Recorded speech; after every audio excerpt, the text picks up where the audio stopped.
Hello there, Seraphim17 once again. This is my ReCore video walkthrough. This is mission 19. It is Prismatic Orb Hunting. We're also going to be doing the Obsidian run, which I love the word Obsidian. It just sounds cool. It sounds like it was once a deity, and it was a deity that was so strong, the other deities had to seal it away, because even though it was probably good, the potential of its strength to be able to do bad made it so that they just simply couldn't risk it. And that's how cool that fucking word is. And I know that it doesn't mean that. And if you look into the origins of it, you'll probably be surprised. But it's still a bloody cool word. So if you come down here, you can hit that red switch and it's going to give you a free prismatic orb, which is nice to see. Nice to grab that. I don't know if I've talked about weapons, because I had a little break in commentating this to do Bioshock.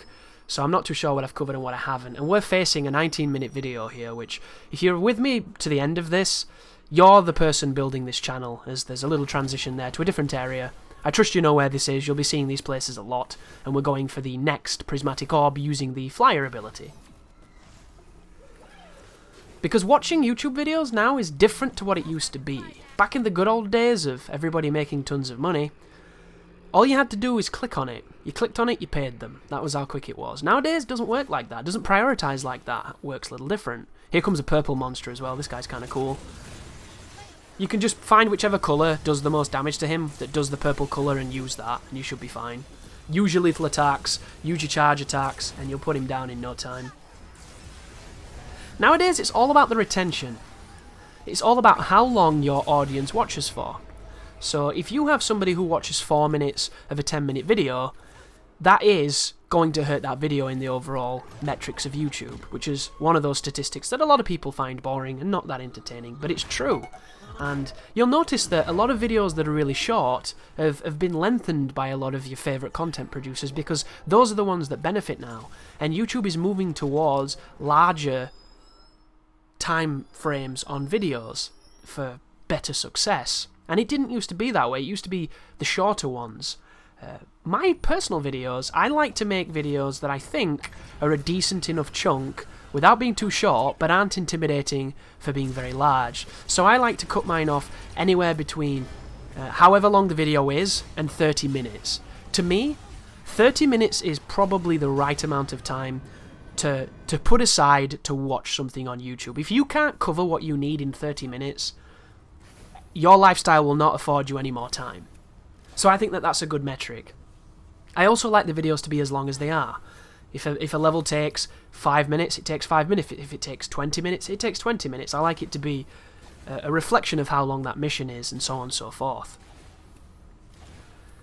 The thing with this is, depending on how long people watch for, depends on how many people get to see the video.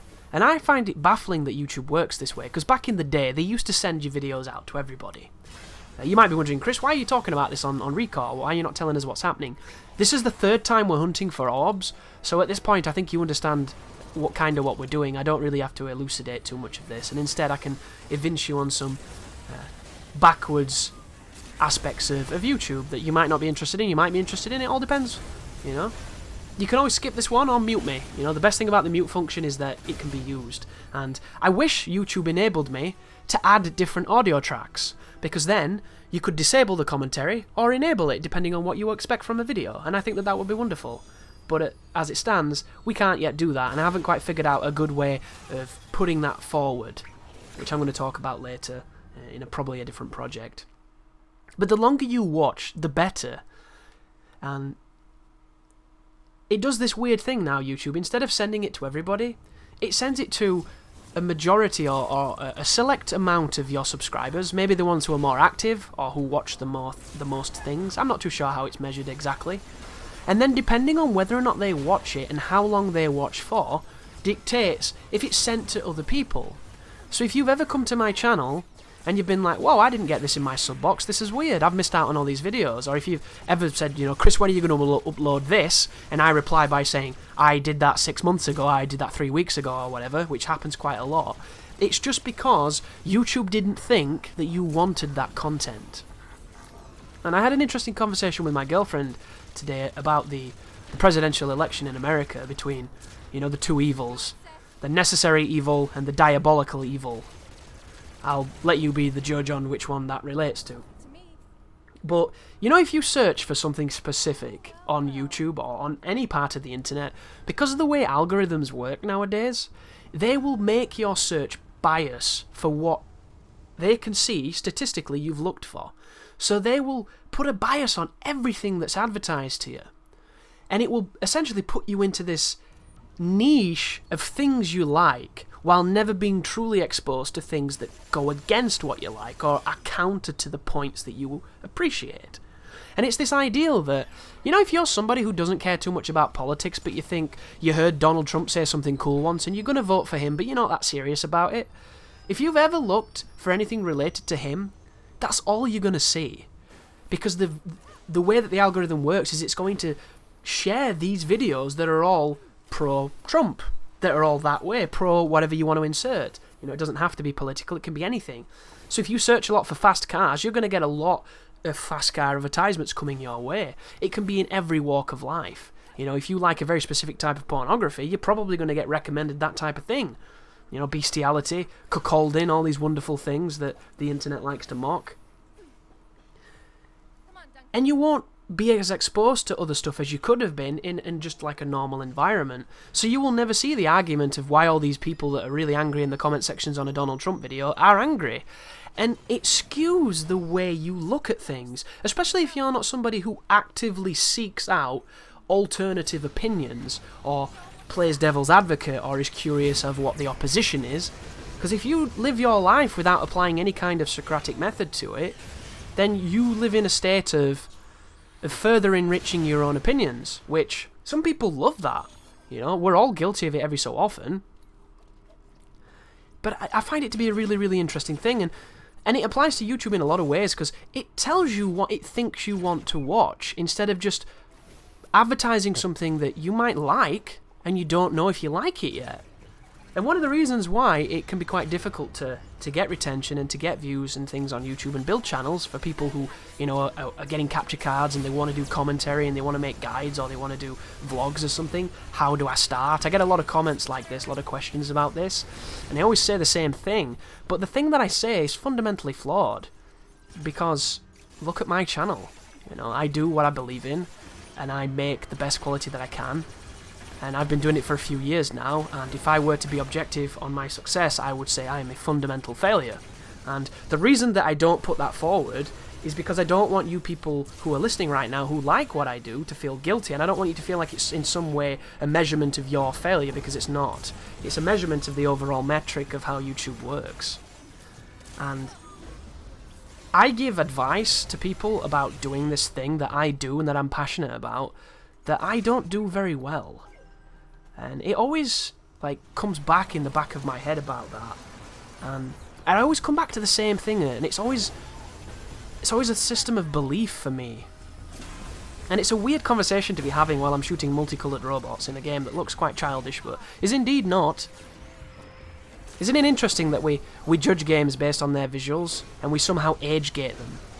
You know, like parents used to do when they say that cartoons are for children, and then you show them a Rotsuki Doji, and they're like, turn this off before I crack you.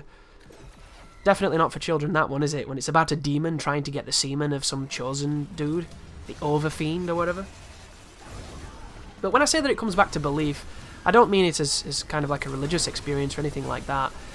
I believe in my channel, I believe in my videos, and I believe in the very words that I'm saying right now to you, to put forward in this video, that what I'm doing matters to me, and has quality and has merit. I believe that. But I also am appreciative that I'm the only person who really does. And I don't mean that, once again, to come across, oh, there's the yellow key, to you who is watching, because that's not what this video is about. It's just that idea of, you know, when you have a passion or you have something that you really like and you want to turn it into something, it's almost a form of delusion and narcissism, I guess, in one way, because it's incredibly selfish, and it has to be me, or it doesn't work. Because that's what art is, if you could call this art, and some would not. Because it has to be an obsession, and it has to be 100% selfish, or it doesn't work. Right now, I am looking for one of the switches? I think I might have missed a switch here, and no, I've got a minute left. I can't quite read the numbers because of the small resolution, but I was waiting for something. But there's the end of that, guys. Hopefully that helped if you were struggling. I don't think you were. This game's pretty simple. But through the very nature of it, and through the very pursuit of it, I think it's something that is misunderstood by the other people in your life. And it really resonated today with me that somebody can look at what I do as essentially a delusion. And I understand it. I'm not defensive of it, and I'm not like, what the fuck is this person thinking? I see it. I completely see it. To them, it looks like I've just moved from where I started a couple of yards down the road.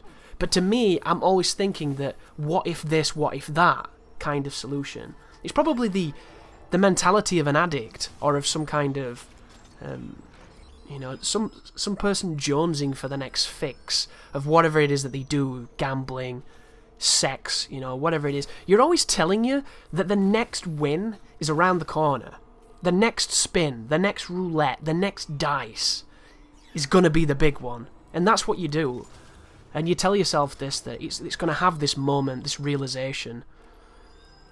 And once again, it's another balance of deception, of self-deception, which I think self-deception is one of the worst forms, because subconsciously you know that what you're doing isn't working and isn't sustainable.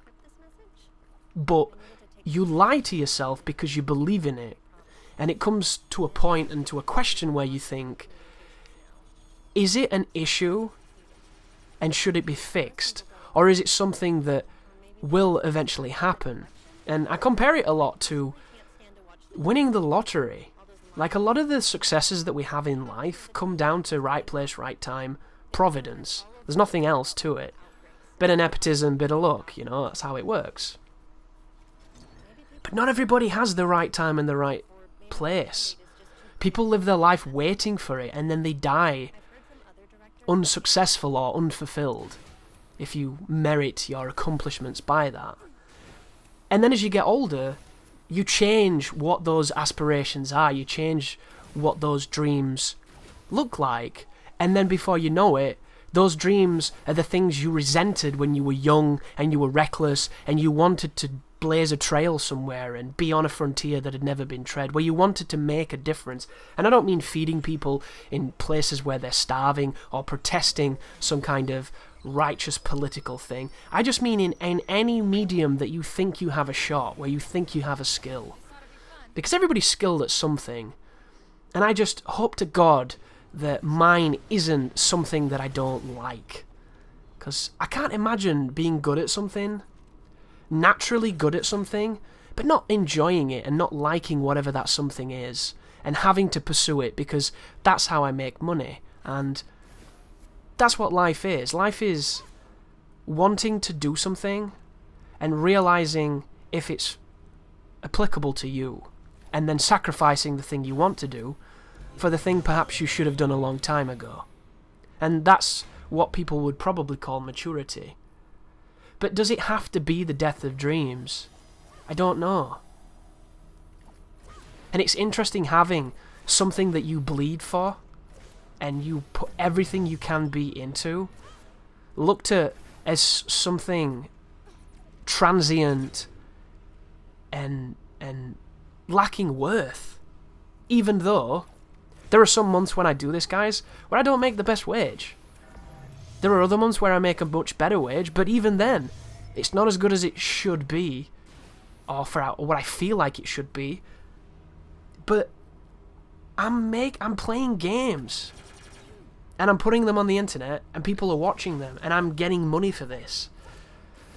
So there's that moment where you realise that if it was a great wage, it'd be having my cake and eating it too. If it didn't come with some form of struggle or strife or, like, they say, don't they, nothing in life is free. Oh, this might be one of the areas where I get stuck, because this looks like that dungeon. There is a particular pillar to the right of this position, I think, where my buddy can stand on it, but I cannot. And it spawns me on it, and it puts me in a loop of death. But there comes an interesting choice, guys, where you have to really look at what you want versus what is right. And it's one of the hardest decisions that you'll ever make, because you'll look back on the time and the effort you put into something that never bore fruit, and you will think of what you could have done in that period that could have potentially took you somewhere. And then you have to ask your question, which is a tough question to ask, because it's a complete deconstruction of ego. Did I make the right choice? Would I have paid off? Would I have gone somewhere else? And it's a path that's filled with self-doubts. And it's only human to doubt yourself when you're doing something, because that's what it's all about. Without doubts, there would be nothing but certainty, and nothing but certainty would probably mean everything would have to be predestined. And I'm not really much of a fatalist. I'm more of a shit will happen, and it will probably happen to me, and that's more from experience, but I don't know what that would class me as other than a very unfortunate person. But still, even having said this out loud to myself in an intelligent manner where I've laid it out on the floor, I still feel like YouTube could bounce into something better and to something that I was meant to do.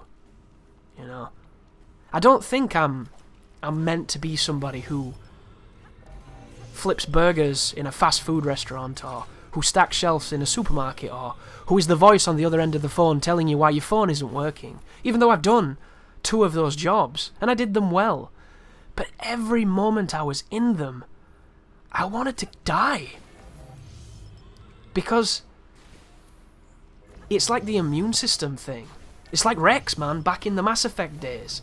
Anything that isn't constantly challenged grows weak, which is probably a derivative of something a Klingon said that inspired the Krogan race.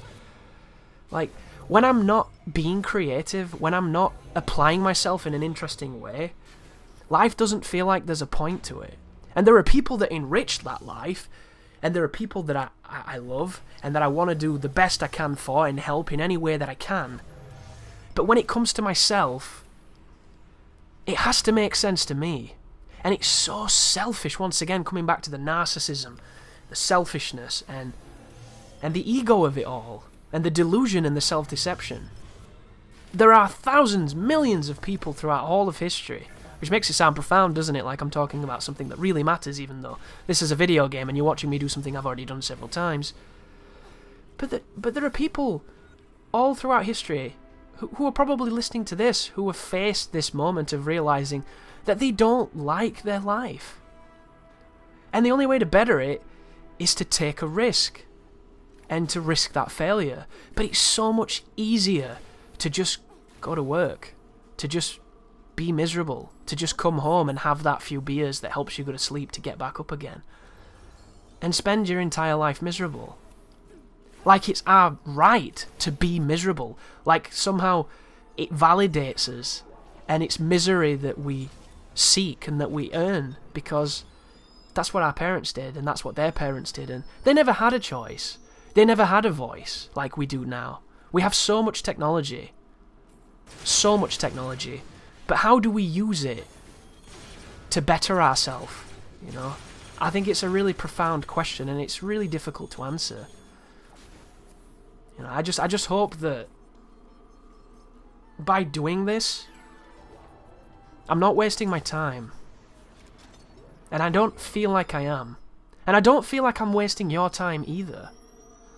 Unless you came here and you're struggling on this and I didn't tell you how to do it, and then I'm probably wasting your time, so to you I apologise. But I don't know where this conversation came from, and I don't know where this dialogue ends, but I'm glad I had it, and I'm glad you listened if you made it this far. How was your life today?